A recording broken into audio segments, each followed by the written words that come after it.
Hello, my name is Jenny, and I was sleeping next to my kidnapper. It sounds insane, right? But after everything I'd been through, it had almost started to feel normal. Almost. It all started on a quiet night. My parents, my little brother, and I were all asleep when they came. Three men, masked and armed, broke into our home. I woke up to the sound of my mother screaming. Then, gunshots, one after another. My dad, my brother, my mom. I never got to see them again. The men didn't kill me. Instead, they grabbed me, shoved a cloth over my mouth, and the world went dark. Day 1. I woke up in a basement. The air smelled of damp concrete and something metallic, blood maybe. I could barely move. My hands were tied behind my back, my face swollen from the last thing I remembered. A rag over my mouth, the world fading to black. I wanted to scream, but my throat was raw. My parents, my brother, they were dead. But what would happen to me now? I didn't know yet. Then the door creaked open. Three men entered. Rick, Jason, and Ethan. The first two smirked, proud of their work. But the third one, Ethan, looked away. Not a minute has passed as Jason picked me up and put me on a table, as Rick tied my arms and Ethan my legs. That's when I knew. I was going to get tortured. They all took turns hurting me with different tools. I cried, I screamed, but they didn't care. They just laughed at my cries. After they were done for today, before they left, Rick spat in my face and said, "Get used to it," as they put a bucket next to me and turned off the lights. It was over for today, thank God. Day 2. I learned quickly. Screaming doesn't help. Begging makes it worse. Fighting back is pointless.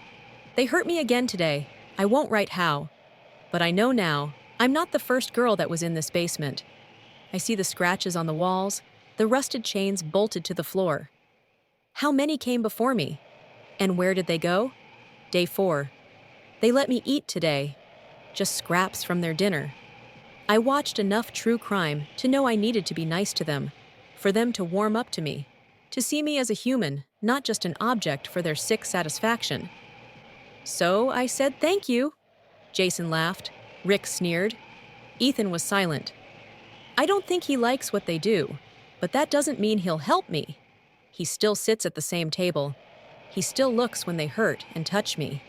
He is still one of them. Day 5. I learned something today. They love to talk. Well, Rick and Jason did. Ethan just listened. I made small talk. I pretended I didn't hate them. I laughed at Rick's awful joke. I asked Jason about his tattoo. They started calling me by my name instead of it. They let me sit on a chair instead of the floor. They're still monsters. But monsters can be tricked. Day 9. Jason has a short temper. Today, he snapped because I spilled a drink. He grabbed me by the hair and slammed me against the wall. Rick laughed. Ethan didn't react. But later, I saw his knuckles were white. His fists were clenched so tightly, his nails dug into his skin. Day 12. Rick loves to talk a lot. He told me how they found me, how they watched our house for weeks before breaking in. He told me about other girls, how some of them fought, how some of them begged. None of them lasted as long as me. I forced myself to smile and pretend I wasn't dying inside. I still didn't know why they chose me exactly, but at least I knew I was different somehow. Maybe I will be lucky and have an opportunity to escape. They were monsters, but I think I can warm up to them enough. If not to all of them, maybe at least one. Day 16. I'm out of the basement. I cook and clean for them now. Jason lets me sit on the couch when they watch TV. Ethan barely speaks, but when he does, it's quiet, like he's afraid someone might hear. We all started acting like this was normal. Just 3 guys and the girl they keep in their basement. Totally normal. But the problem is, I started to get used to it. I had to constantly remind myself that this were the monsters that killed my family tonight. They told me I wasn't sleeping in the basement anymore. They put me in a bed, but not alone. With Ethan. Day 18. He doesn't touch me. He doesn't speak. He lays there stiff as a board, staring at the ceiling. I don't know why. I tested him tonight. I whispered, "Do you think they'll ever let me go?" He didn't answer. but his hands clenched into fists. Maybe there's something left of him, maybe not. Either way, I have to keep pushing. Maybe I will get something out of it. Day 22. Jason got drunk tonight. He started talking about past girls they had taken, how none of them lasted as long as me. My stomach turned. Rick laughed. I stayed quiet. He started pushing me to drink with him, to get loose, have some fun. I was so scared I didn't want to. I was scared for them not to do something to me. But he got so angry and started to lunge at me. But Rick and Ethan hold him back, so he calmed down. They were putting him to sleep when Rick came to me and spat in my face. He told me if I don't be nice, there will be massive consequences. I didn't do anything, but somehow I was in the wrong. They are crazy. Day 27. I found a loose nail in the floorboard under my bed. I hid it under my mattress. I started to collect nails for a while now. I don't know why, but it's something that keeps me in check. Day 34. Ethan gave me extra food today. Just a little. Just enough for me to notice. He didn't say anything when he slid it onto my plate, but when Rick and Jason weren't looking, I met his eyes. For the first time, he didn't look away. He stared at me. He looked sad. Day 42. I told them about my mom today, about how she sang while she cooked, how she made pancakes shaped like animals on Sundays, how when there was a thunderstorm, she always called me and my brother to sleep with her even if we were not scared of thunder anymore, how the only thing she ever wanted for me is to be happy. They didn't say anything. They didn't care. But I saw Ethan's jaw tighten. Guilt? Maybe. But guilt won't save me. Day 46. Rick found my nail collection. He was furious. He grabbed my wrist so hard I thought it would break. Jason just laughed. Ethan didn't look at me all night. He just said sorry, the whole night. Day 51. Ethan spoke first this night. What was your brother's name? I almost cried. But I couldn't be loud to not wake up Jason and Rick. He took my hand and started calming me down. We talked the whole night about my friend, my life before all this, and also about his life. He told me the three of them are childhood friends. They all had trouble finding friend, so they found comfort in each other. They were unstoppable. They did everything together. Everyone knew them together. They were considered weird. They wouldn't talk to anyone else, but they didn't care.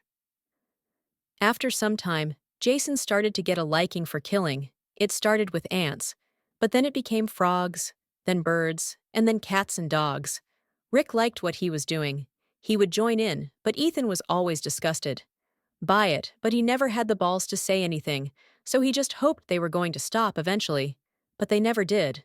But the worst thing was, Ethan started liking it. He knew it was wrong deep down, but there was no one he could talk to about this. Then, Ethan's family passed away in a car crash. He was all alone, but thankfully, Jason made his parents to adopt him, so they were now practically brothers. Soon their first victim came, a girl named Lily that Rick had a crush on since first year of high school. He was obsessed. He would make us follow her around after school. He knew her whole schedule, had pictures of her in his room, and sometimes he would even watch her through her bedroom window. He tried asking her out a couple of times, but she always rejected him. One day, Rick ran into our house crying. They asked what was wrong, and he said he asked Lily to the prom. But instead of rejecting him as usual, she pushed him to the ground and spat in his face, and then her friends started laughing and also started spitting on him.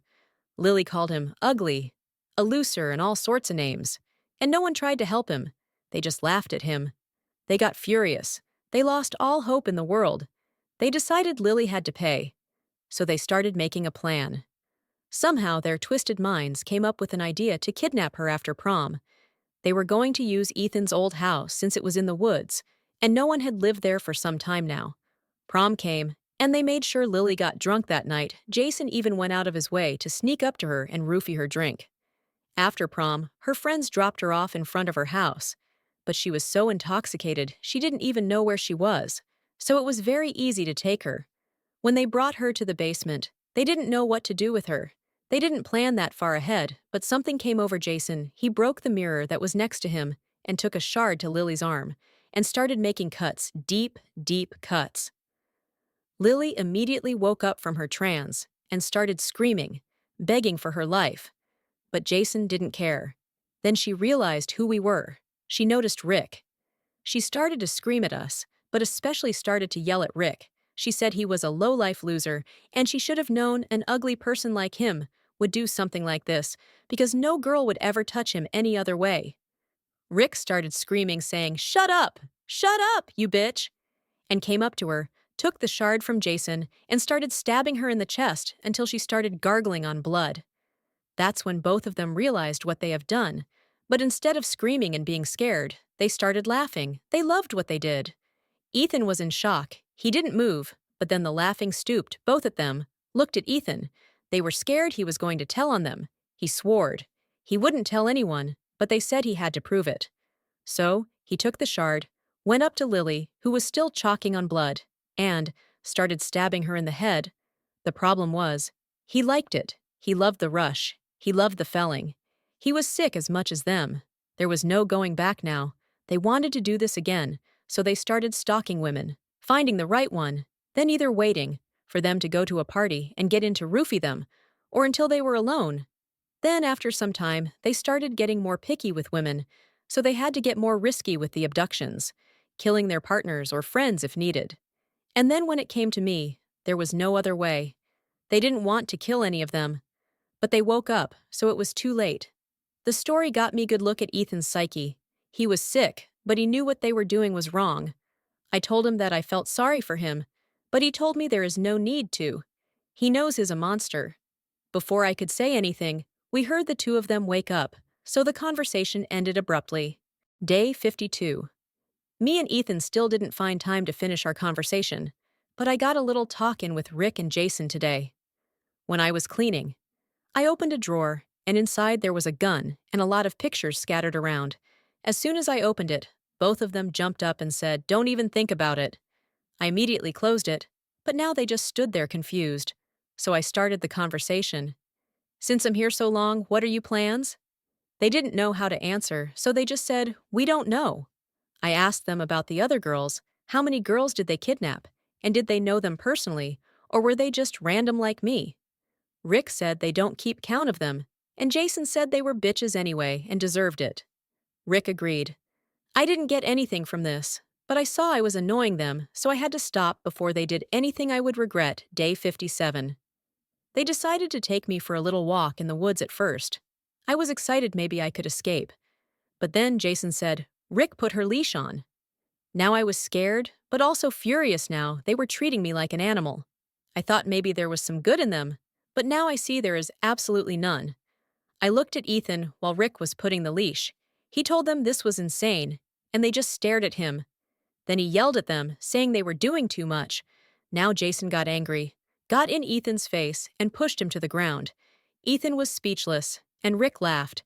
Then Jason threw Ethan in a room and locked him in there. "Stop acting like you're better than us, Ethan. You're just as sick as us," Jason said. Rick finally put the leash on and told me to get out. The whole time Ethan was knocking angrily on the door and screaming at Jason and Rick. At first, I was walking normally. It was fine for now. But I was scared. Was their plan to kill me today? While I was thinking about that, one of them kicking me in the legs, making fall to the ground. Then Rick said, "Walk like a bitch that you are." I started crying. Why were they doing this now? Was this the end? They were just laughing, ignoring anything I said.